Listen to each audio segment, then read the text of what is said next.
What happens when you combine AMD and NVIDIA in the same PC?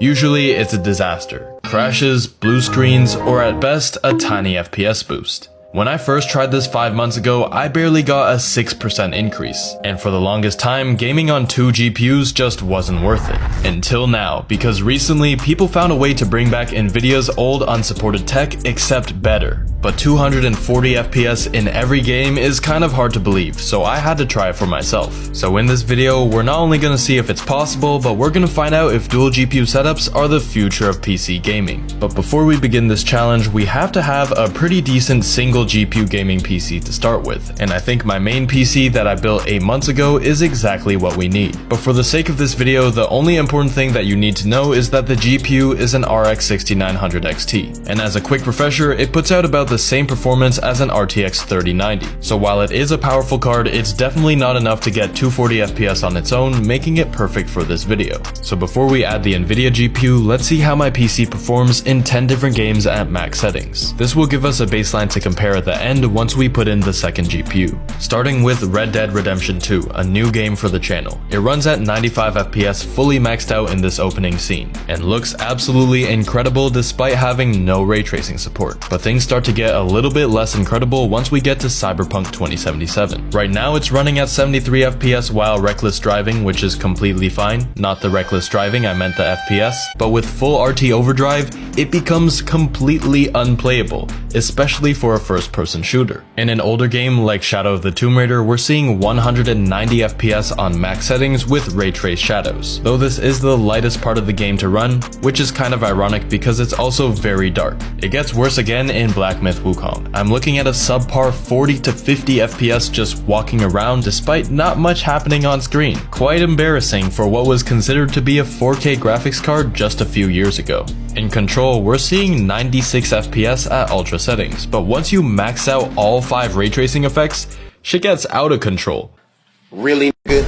Marvel Rivals, one of the most demanding competitive games, barely gets 75 FPS when nothing is going on and somehow dips below 60 FPS, yet the game doesn't really look that impressive. Now I said one of the most demanding competitive games because Fortnite exists. You probably didn't expect Fortnite to even be in this video because it's usually a CPU heavy game, but with epic settings, it makes my GPU look like some epic dog shit. I can't even hit 100 FPS in the main menu. Don't even think about building or shooting. Meanwhile, Uncharted 4 does 155 FPS very easily, Ratchet & Clank Rift Apart runs at 120 FPS, and finally Rise of the Tomb Raider is comfortably above 100 FPS. Now that we know exactly how much FPS we need to gain in every game, it's time to bring in our second GPU from the NVIDIA side, the RTX 4000 Ada. It's a $1,000 GPU that's essentially a hyper-efficient RTX 4070 with double the VRAM, which makes it the perfect choice for this challenge.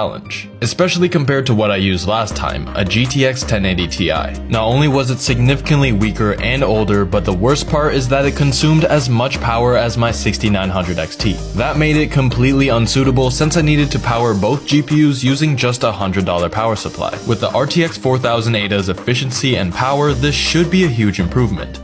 Or so I thought, because this is Electron video. Anything that can go wrong, does go wrong. Physically installing the RTX 4000 was pretty easy though. I just needed to make space and it fit into the PC. But will it actually work? So I plugged in my monitor to my XT just to make sure it still runs normally, and it did. But then, the RTX 4000 wasn't recognized at all. A couple of minutes later, my screen flickered black, and there it was in Task Manager. And that's where the easy part ends, because here's where things get complicated. What isn't complicated though is reducing your ping in any competitive game thanks to today's sponsor, ExitLag. If you've ever lost a game because of your garbage internet, this might be the software for you. And to prove that it really does work no matter how low your ping already is, here I am in Fortnite without ExitLag at around 12 ping. But with ExitLag, I dropped it all the way down to a single digit, and it even works in other regions as well. That's why I never play online games without it. And if easy stuff is out of the way, the next challenge is getting both GPUs to actually work together, something not even NVIDIA has solved, as they've completely abandoned their solution for this